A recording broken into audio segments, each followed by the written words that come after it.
Multi speciality దంత వైద్యశాల hospital అయితే ఏర్పాటు చేసిన పరిస్థితి. స్మైలీ చిరునవ్వు అంటే ఒక మనిషికి ఉండగా ఎంతో నవ్వు కూడా అంతే.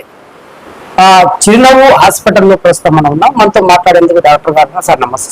నాకు సీతారాం సార్. Thank you. బాగున్నారా? బాగున్నా. హాస్పిటల్ కొత్తగా పెట్టారు, ఎలా అనిపిస్తుంది? చాలా బాగుంది. ఇంకా సొంత ఊర్లో పెట్టుకున్నాను. చిన్నప్పటి నుంచి ఇక్కడనే చదువుకొని ఇక్కడనే పెరిగాను. సో ఇక్కడనే నచ్చింది. బయట ఎంత చేసినా కూడా సొంత ఊర్లో మనోళ్ళతో మనం మనోళ్ళకి ట్రీట్మెంట్ ఇచ్చింది నాకు చాలా ఇష్టం. అట్లా హ్యాపీగా అనిపిస్తుంది, చాలా హ్యాపీ.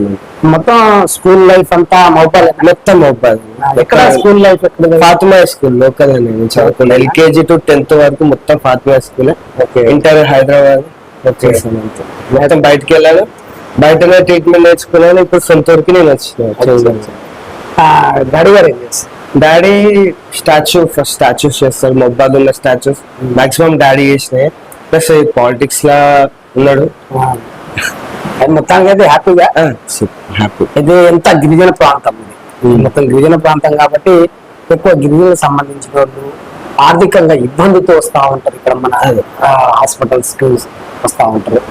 వాళ్ళను ఏ విధంగా ట్రీట్ చేస్తారు మీరు? ఓకే, ఫస్ట్ నేను చేసింది కామారెడ్డిలో మాచారెడ్డి అని ఒక విలేజ్ నుంచి. ఓకే, ఫస్ట్ ఆఫ్ ఆల్ నాకు కంప్లీషన్ అయిపోయినాక మాచారెడ్డి ఫస్ట్ విలేజ్ లోనే నేను ట్రై చేసిన. అక్కడ నుంచి మెల్లగా సిటీ కామారెడ్డి, సిద్దిపేట, సిరిసిల్ల, మెల్లగా ఫస్ట్ విలేజ్ నుంచి సిటీ వరకు మొత్తం అందరిని చూసుకుంటూ వచ్చాను.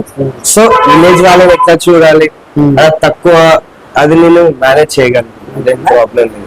అయితే ఇక్కడ విలేజ్ పీపుల్స్ వచ్చేసరికి ఏంటంటే కొద్దిగా ఆర్థికంగా వాళ్ళకు ఫీజు ఏ విధంగా ఉంటుంది? మన దగ్గర మామూలుగా ఓపీ ఫీజు అని పెడతా ఉంటారు. ఓపీ ఉంటుందా? ఓపీ ఫీజు ఉంటది, అది నార్మల్. కానీ మరి అంత కాకుండా ఇప్పుడే స్టార్టింగ్ కాబట్టి మరి ఎక్కువ తక్కువ కాకుండా అందరికి ఈక్వల్లీ ట్రీట్మెంట్ లో పర్ఫెక్ట్, నో డౌట్ దాంట్లో. కానీ మనీ ప్రకారం వచ్చిన వాళ్ళు చెప్తా ఉంటారు. ఎందుకంటే పేషెంట్ తో మాట్లాడినప్పుడు వాళ్ళ ఆర్థికం ఎట్లుంది, ఇన్కమ్ ఎట్లుంది వాళ్ళు చెప్తా ఉంటారు. దాన్ని బట్టి మనం ట్రీట్మెంట్ వాళ్ళకి ఎట్లా చేయాలి, పర్ఫెక్ట్ అమౌంట్ కానీ ఎట్లా చూసుకోవాలని పద్ధతిగా చెప్తాను. అదేం ప్రాబ్లం లేదు. ఈ ట్రైనింగ్ అనేది ఎన్ని సంవత్సరాలు తీసుకున్నారు? ఎంతవరకు ట్రైనింగ్ చేసి? యాక్చువల్లీ 4 years స్టడీ ఉంటుంది. ఓకే, ప్లస్ ఇంటర్న్షిప్ 1.5 year ఉంటుంది. ఓకే, సో మొత్తం 5.5 years మొత్తం నేను చదువుకోవచ్చు. 5.5 years ఇంటర్న్షిప్ తో కలిపి మొత్తం 5.5 years. ఎక్కువగా మనం ఎప్పుడైనా మాట్లాడేటప్పుడైనా కొద్దిగా దంతాల్లో కొన్ని ప్రాబ్లమ్స్ వస్తూ ఉంటాయి. మాట్లాడేటప్పుడు స్మెల్ వస్తూ ఉంటాయి. వాళ్ళని ఎలా చూస్తారు? వాళ్ళని ఎట్లా అంటే కొంతమందికి హ్యాబిట్స్ ఉంటాయి. ఫుడ్ కోసం కొంతమందికి ఉంటాయి ఫుడ్ హ్యాబిట్స్. మార్నింగ్ ఈవినింగ్ కొంతమంది బ్రష్ చేసుకోరు. ఎట్లా బ్రషింగ్ టెక్నిక్స్ కూడా మాకు కాలేజీలో నేర్పిస్తారు. ఎట్లా పట్టుకోవాలి, ఎంతసేపు వేయాలి, ఎలా వేయాలి బ్రషింగ్, ప్లస్ మౌత్ వాష్ ఎలా వాడాలంటే ఇప్పుడు ఇంత లిక్విడ్, ఇంత డబ్బా ఉంటది, ఇంత డబ్బా మౌత్ వాష్ ఉంటుంది. దానిపైన క్యాప్ ఒకటి మనకి ఇస్తానే ఉంటుంది. Plus 1:2 ratio, 1:2 ratio, 1:3 ratio.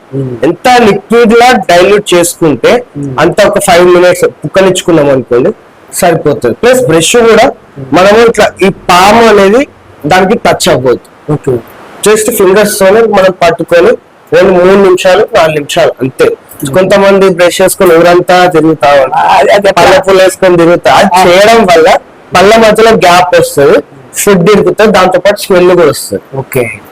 So అది మన ఫుడ్ లో కెమికల్ మసాలాలు ఉంటాయి, కారాలు అన్ని ఉంటాయి, ఉల్లిగడ్డలు ఉంటాయి, అంతా కెమికల్ నోట్లో ఆపుకొని స్మెల్ వస్తా ఉంటాయి బ్రష్ చేసుకోవడం. సార్ దంతాల్లో పై భాగంలో చిగురు ఉంటుంది చూసారు, ఆ చిగురు ఉండడం వల్ల దంతాలకు ఎఫెక్ట్ ఏ విధంగా ఉంటుంది? అది సపోర్టింగ్, మనకి గమ్స్ అనేది మనకు సపోర్టింగ్. ఎందుకంటే ఇప్పుడు మనము ఇల్లు కడుతున్నాం అంటే పిల్లర్ ఎట్లను పంటికి చిగురు ఎట్లా, ఎంత మనం చిగురుతోనే పన్ను ఆగుతుంది. ఒకవేళ చిగురు తగ్గినా కూడా కొంతమంది థమ్స్ అప్లు సోడాలు అవి తాగుతూ ఉంటారు. సో దాన్ని బట్టి చిగురు అనేది తక్కువ అవుతుంది, దాని లెవెల్ కి మించి కిందికి అయినప్పుడు పన్ను ఎక్స్పోజ్ అవుతుంది. ఓకే, బోన్ లోపల పన్ను ఉంటది, ఆ బోన్ పన్నుని కవర్ చేసేది చిగురు. మనం ఇప్పుడు చిగురు తగ్గింది అనుకోని పన్ను ఎక్స్పోజ్ అవుతుంది, మనకి సెన్సిటివిటీ వస్తుంది. అప్పుడు మనకి జిమ్ లాంటి స్టార్ట్ అయిపోతుంది. అప్పుడు ఎటువంటి జాగ్రత్త? అప్పుడు మనము కరెక్ట్ బ్రష్ చేసుకోవడం, కానీ అలవాటు లేదు హ్యాబిట్స్ ఫస్ట్ ఆఫ్ ఆల్ ఆపాలి. ఏ అలవాట్లు ఉన్నా అది ఆపేయాలి.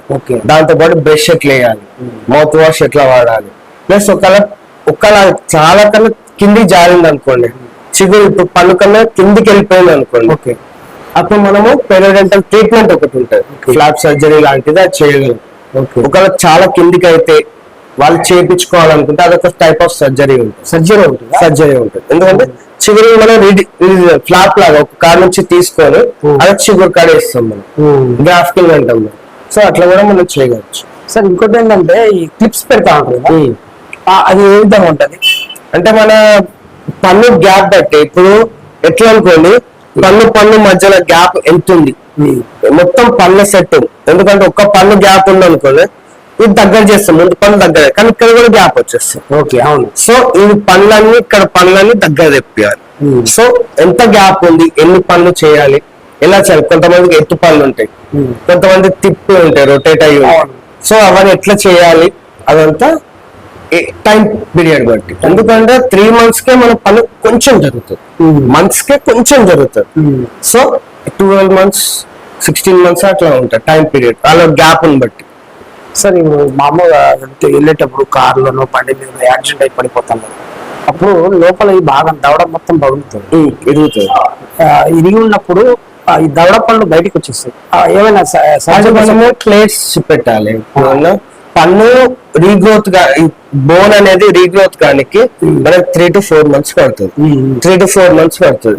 అప్పుడు మనము ప్లేట్స్ పెట్టి మనం కదిలియకుండా సర్జరీ చేయాలి. దానికి స్క్రూస్ ప్లేట్స్ పెట్టి పేషెంట్ అనుకో ఒక 3-4 months మాక్సిమం అంతే అయిపోతుంది. సార్ ఇప్పుడు దవడ పనులకు సంబంధించింది సౌకర్యాలకు సంబంధించి మన దగ్గర మిషన్స్ ఈ మధ్య కాలంలో లేటెస్ట్ గా వచ్చినాయి అంటున్నారు కదా, మన దగ్గర ఉన్నాయి? పూర్తిగా మొత్తం ఉన్నాయి. పోర్టబుల్ ఎక్స్రే తో పాటు ఆర్వీజీ గానీ, డిజిటల్ ఎక్స్రే గానీ, ఈ న్యూ టైప్ చైర్స్ కావచ్చు, మనం తీసుకునేదంతా కొత్త చైర్స్, ఇవి latest chairs, plus x ray machine గానీ అంతా మనం పర్ఫెక్ట్ గా తీసుకున్నాము. Plus RVG digital x ray scaling గానీ, ఇన్స్ట్రుమెంట్స్ గానీ, ప్రతి ట్రీట్మెంట్ లో కొత్త విధానం గానీ అంతా మనం పర్ఫెక్ట్ గా చేస్తున్నాం పూర్తిగా. ఇప్పుడు గతంలో బాగా ముఖం పళ్ళు తొలుగుతా ఉంటారు కదా సార్, దానివల్ల పళ్ళని బలంగా ఉంటాయని మనవాళ్ళు చెప్తా ఉంటారు. ఓకే, మరి ఇప్పుడున్న పొజిషన్ ముఖం పుల్లతో ఇంత బాగుంటుందా, బ్రష్ పెడితే? బ్రష్ బాగుంటది, ఎందుకంటే పుల్ల అనేది చిగురికి ఎఫెక్ట్ పడుతుంది. యాప పుల్ల అనేది దాని మధ్య లేయర్స్ ఇట్లా బ్రష్ లానే ఉంటది, కానీ మన వాళ్ళు ఏం చేస్తారంటే నవ్వుతారు, గట్టిగా తోలుతా ఉంటారు, అప్పుడు ఇది టచ్ అవుతుంది. ప్లస్ చిగురు నుంచి రక్తం రావడం స్టార్ట్ అవుతుంది.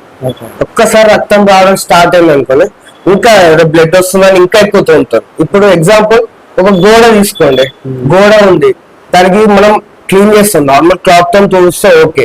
అదే బ్రష్ పెట్టి రాస్తా ఉంటే దాని పన్ను స్మూత్నెస్ పోతుంది. గోడకి ఎట్లా స్మూత్నెస్ పోతుందో పన్నుకి కూడా స్మూత్నెస్ పోయి ఇంకా బ్యాక్టీరియా ఎక్కువ అట్రాక్ట్ అవుతుంది. స్మూత్ లేనప్పుడు ఎందుకు అంటుకుంటుంది, జారిపోతుంది. స్మూత్ ఉంటే జారిపోతుంది. బ్రష్ చేసినప్పుడు కానీ, మౌత్ వాష్ చేసుకుని పుక్కలించుకున్నప్పుడు కానీ, మనం తిన్న ఫుడ్ అంతా మనం పుక్కలేసి వెళ్ళిపోతుంది. అదే పన్ను రఫ్ అయింది అనుకోండి, ఇంకా పట్టుకుంటుంది. పట్టుకొని బ్యాక్టీరియా మెల్లమెల్ల స్టార్ట్ అయ్యి రూట్ కెనాల్ వరకు వస్తే అవసరం అయితే పన్ను తీయాల్సిన అవసరం కూడా పడుతుంది. ఇప్పుడు సార్ ఈ చిన్న పిల్లలు చూసిన అంటే 10 నుంచి 14 ఇయర్స్ అంటే కౌమార దశ పిల్లలు, వీళ్ళకు ఏ సమయంలో పళ్ళు వస్తాయి, ఏ సమయంలో పళ్ళు మళ్ళీ రిటర్న్ పోయి మళ్ళీ రిటర్న్ 6 years కి పర్మనెంట్ టూత్ స్టార్ట్ అయిపోతుంది. 6 years కి ఈ ముందు పళ్ళు వచ్చి స్టార్ట్ అవుతుంది. 15 years వరకు దవడ పళ్ళ వరకు వస్తుంది. జ్ఞానవంతం అనేది అది మనకు 21 years వరకు వచ్చేస్తుంది. జ్ఞానవంతం మన జ్ఞానవంతం 4 ఉంటాయి కదా, లాస్ట్ పళ్ళు అది వచ్చేసరికి మనకి 21 years, బాయ్స్ కి గర్ల్స్ 21-22 మాక్సిమం వస్తుంది. కానీ 6 years నుంచి స్టార్ట్ అయ్యి 15 years వరకు ఏదైతే అడుగుతుందో పన్ను అనేది లోపల ఒక రూట్ ఉంటుంది, అది మొత్తం డెవలప్ దానికి మనకి 15 years పడుతుంది. అప్పుడు పిల్లలు ఏం ముట్టుకోనికి వీలు ఉండదు. ఎందుకంటే పన్ను ఇంకా డెవలప్ కానప్పుడు మనం ట్రీట్మెంట్ చేయలేము. పర్మనెంట్ టూత్ కి ఇంకా పాల పన్ను అంటాం చూడండి, ప్రైమరీ టూత్ అంటాం మేము, పాల పన్ను, దానికి మనం ట్రీట్మెంట్ చేయగలం. కానీ పర్మనెంట్ దానికి 15 years వరకు, ఎందుకంటే రూట్ ఇంకా డెవలప్ కాలేదు, లోపల ఉన్న నరాలు ఇంకా టోటల్ ఫిల్అప్ కానప్పుడు మనం ట్రీట్మెంట్ ఎక్కువ చేయలేము, ప్రిఫర్ చేయలేము మనం. సార్ ఇప్పుడు ఈ దవడపల్లి నుంచి ఈ కళ్ళకి ఏమైనా ఎఫెక్ట్ ఉందా సార్? ఈ దవడపల్లి మీరు పీకుతా ఉంటారు కదా, దాంట్లో ప్రెషర్ పెడతా ఉంటారు. దీనికి చాలా మంది అడిగే క్వశ్చన్ ఇది. ఎట్లా అంటే ఇప్పుడు పంటికి కంటికి ఉన్నప్పుడు కంటి డాక్టర్ ఒకటి ఉంటాడు, పంటి డాక్టర్ ఒకటి ఉంటాడు, దానికి ఏం తేడా లేదు. కానీ బ్రాంచ్ ఏదైనా ఒకటే, మనకు నరాలు అనేది 5 ఉంటాయి, పంటికి ఒకటి, ముక్కోటి, ఈడుకోటి, ఈడుకోటి, కిందికి ఒకటి. సో ఉన్నప్పుడు మనకి బ్రాంచ్ ఒకటే ఉంటుంది, నరాలు ఏదైతే గుంజుకొచ్చేది. ఎందుకంటే పన్ను నొప్పి వల్ల మనం తినలేము, పడుకోలేము, తాగలేము, అసలు ఏ పని చేయలేము. పన్ను చేయనప్పుడు అట్లా అనిపిస్తే పాత కాలంలో పన్ను తీస్తే కంటు కనిపించదు, కళ్ళు కనిపించదు చాలా మంది అంటారు. సో దానికి ఇప్పుడు ఆడపిల్లలకు పళ్ళు ఎత్తుగా ఉంటాయి సార్, మీరు సర్జరీ చేయడం వల్ల మీరు ఒత్తుతారు కదా, ప్రెస్ చేస్తారు కదా, అప్పుడు ఏమైనా కంటికి అసలు ఏం ప్రాబ్లం ఉంది. అసలు ఎందుకు అంటే కొంతమందికి హ్యాబిట్స్ ఉంటాయి, చిన్నప్పుడు పెట్టుకొని పడుకోవడం హ్యాబిట్స్ ఉంటాయి. కొంతమంది నోట్తో పీల్చుకోవడం హ్యాబిట్ ఉంటది. సో నోట్తో కొంతమంది పడుకోవడం అని పీల్చుకునే అలవాటు ఉంటది, కొంతమంది పెట్టుకునే అలవాటు ఉంటది, తంబు పెట్టుకునే అలవాటు ఉంటది. అలవాట్ల వల్ల పన్ను అనేది ముందుకు ఇట్లా వచ్చేస్తుంది. సో ముందుకు వచ్చినప్పుడు దాని ట్రీట్మెంట్ అప్పుడు ఏం ప్రాబ్లం ఉండదు. ఎందుకంటే ట్రీట్మెంట్ ఈ పళ్ళు అనేది ముందుకు వచ్చిన పళ్ళు ఇంకా తీయాలి, ఇట్లున్న పళ్ళు ఇట్లా తీయాలి. సో తీయేటప్పుడు కొంచెం పెయిన్ ఉంటుంది తప్పితే కంటికి కానీ దేనికి ప్రాబ్లం ఉంటుంది, కొంచెం టైం టేకింగ్ ప్రాసెస్ అంతా. చిన్నపిల్లలకు మీరు మీ సూచన ఏ విధంగా చెప్తారు సార్? చిన్నపిల్లలకు ఈ దంతాలకు సంబంధించి ఓకే, ఏదున్నా కరెక్ట్ బ్రష్ చేసుకోండి. ఒకవేళ మీరు తిన్నా కూడా వాటర్ కుక్కలిచ్చుకోండి. బ్రష్ టైమింగ్ కూడా చెప్పండి. బ్రష్ మార్నింగ్ ఈవినింగ్ మంచిగా ఇట్లా పట్టుకోండి, బ్రష్ ఇట్లా ఫింగర్స్ తోనే పట్టుకొని 2-3 fingers తో పట్టుకొని జస్ట్ పాలిషింగ్ లాగా చేయండి. కానీ మరీ ఎక్కువ రాకడం కానీ గట్టిగా తోమడం కానీ అట్లాంటి చేసింది అనుకోండి అయిపోతుంది. ఫుడ్ తిన్నా కూడా వాటర్ తో కుక్కలిచ్చుకొని కరెక్ట్ వాటర్ తాగండి. చాక్లెట్స్ ఓకే, పిల్లలకి ఇష్టం చాక్లెట్స్, ఐస్ క్రీమ్, వాళ్ళ కాలం లేదు మనం. సో చేసినా కూడా వాటర్ ఎక్కువ తీసుకోండి. వాటర్ తీసుకోవడం వల్ల మన పంటికి కానీ మన బాడీ కూడా టోటల్ బ్యాలెన్స్ అయిపోతుంది. అంతే, ఇంకా పిల్లలకి ఏం చెప్తాం. అయితే సార్ మీరు చెప్పే దాంట్లో పూర్తిగా జనాల్లో కూడా అర్థమయ్యే విధంగా పెట్టుకున్నారు. ఇక్కడ గిరిజన ప్రాంతంలో కూడా ఈ రకంగా ఎక్స్ప్లెయిన్ చేస్తే గానీ వాళ్ళకి అర్థం కాని పరిస్థితి అదే. కాబట్టి మీరు ఇప్పుడు ఇక్కడున్న గిరిజన ప్రజలకు, ఇక్కడున్న తండావాసులకు, వాళ్ళు ప్రతిరోజు మీరు చెప్పినట్టు 10 నిమిషాలు 20 నిమిషాలు ఇట్లా నిజేటప్పుడు తర్వాత షార్ప్నెస్ అని పోయి జివ్వన వస్తుంది, జుగ్లర్ వస్తుంది. అది ఏ వాడితే పోతుంది? అది మౌత్ వాష్ వాడాలి. First of all mouth wash అలవాటు చేసుకోవాలి. ఒకవేళ చాలా మందికి అలవాటు ఏంటంటే టూత్ పిక్ పెట్టుకుంటారు, లేదా పిన్నిస్ లాంటివి పెట్టుకుంటారు. అవును, ఫుడ్ ఎరకడం వల్ల. ఎందుకంటే పిన్నిస్ పెట్టడం వల్ల గ్యాప్ పెరుగుతారు తప్పితే ఇంకేముండదు. దాంట్లో మనకి ఆన్లైన్ లో దొరుకుతాయి డెంటల్ ఫ్లాస్ అని పెట్టుకుంటాం, అది చిన్న వైర్ తో పాటు. టూత్ పిక్ పెట్టుకోవడం వల్ల గ్యాప్ వస్తుంది, ఆ గ్యాప్ వల్ల ఫుడ్ ఇరుకుతుంది. ఫుడ్ ఇరకడం వల్ల ఇంకా టూత్ పెట్టుకొని ఇంకా గ్యాప్ రావడం వల్ల ఇన్ఫెక్షన్ స్టార్ట్ అవుతుంది, నొప్పి స్టార్ట్ అవుతుంది, జుమ్ స్టార్ట్ అవుతుంది, చిగురు అనేది లోపలికి వెళ్ళిపోతుంది. ఒక్క చిన్న ప్రాబ్లం వల్ల ఇదంతా వస్తుంది. సో చాలా మంది ఆ టూత్ పిక్ లేదంటే పళ్ళ పుల్ల వేసుకొని ఎక్కువసేపు చేయొద్దు, నార్మల్ గా చేసుకోండి, ఏం ప్రాబ్లం లేదు. కానీ మరి ఎక్కువ ఊరంతా మాత్రం తిరగండి. Okay, thank you sir. ఇంకోటి ఏంటంటే హాస్పిటల్ పేరు చాలా బ్రహ్మాండంగా, అంటే చూడగానే హాస్పిటల్ పేరు కూడా ఇట్లా చిరునవ్వు అనగానే అది అందరు స్మైల్ వస్తుంది. హాస్పిటల్ ఆ యొక్క పేరుకి అర్థం ఏంటి? చిరునవ్వు అనేది ever green. Okay. Ever green smile. మన కాడికి వచ్చినప్పుడు మంచి నవ్వుకుంటా, ఓకే, జీవితాంతం ఎవర్ గ్రీన్ నవ్వుకుంటా బతకాలనే చిన్న కాన్సెప్ట్ అది అంతే. అదే daddy according to daddy artist గానీ, ఓకే, డాడీ ఆర్టిస్ట్ చిన్నప్పటి నుంచి diploma artist. So daddy creativity అది, డాడీకి నచ్చిన పేరు చిరునవ్వు. సో అట్లా ఎవర్ గ్రీన్ స్మైల్ చిరునవ్వు. చిరునవ్వు అంటే దాని అర్థం. ఓకే అండి, చూశారు కదా, ఇది మహబూబాద్ జిల్లాలో గిరిజన ప్రాంతాలకు సంబంధించిన తండావాసులకు అతి తక్కువ ధరతో కూడా ఇక్కడ అన్ని సౌకర్యాలు కల్పించి ప్రజలకు ఒక సంబంధించింది ఒక వైద్యానికి సంబంధించిన దాంట్లో ప్రజల మధ్యలో ఉండాలి, సమాజం కోసం నేను కొంత సాయం చేయాలి అన్న ఒక ఆలోచనతో చిరునవ్వు హాస్పిటల్ ని ఏర్పాటు చేయడం జరిగింది. ఇది పూర్తిగా ఆర్థికంగా తక్కువగా డబ్బులు లేక ఇబ్బంది పడుతున్న వాళ్లకు ఈ చిరునవ్వు హాస్పిటల్ అనేది నువ్వు యూజ్ చేసుకోవచ్చు అని కూడా డాక్టర్ గారు చెప్తున్న పరిస్థితి.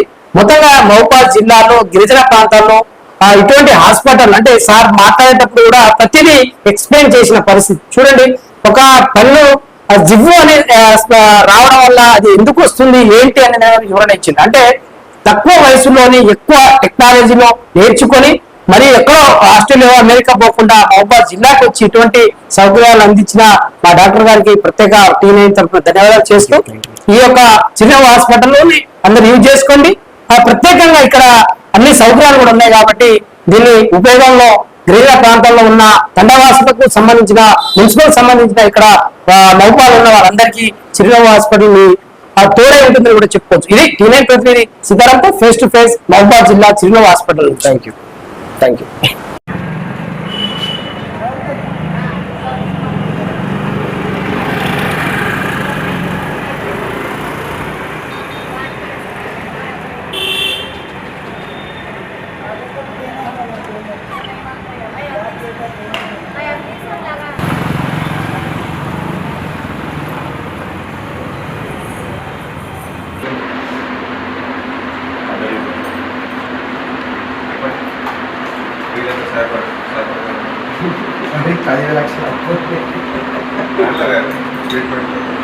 ట్రీట్మెంట్ ఈ పనులను వస్తుంది సార్, ఏం చేయాలి?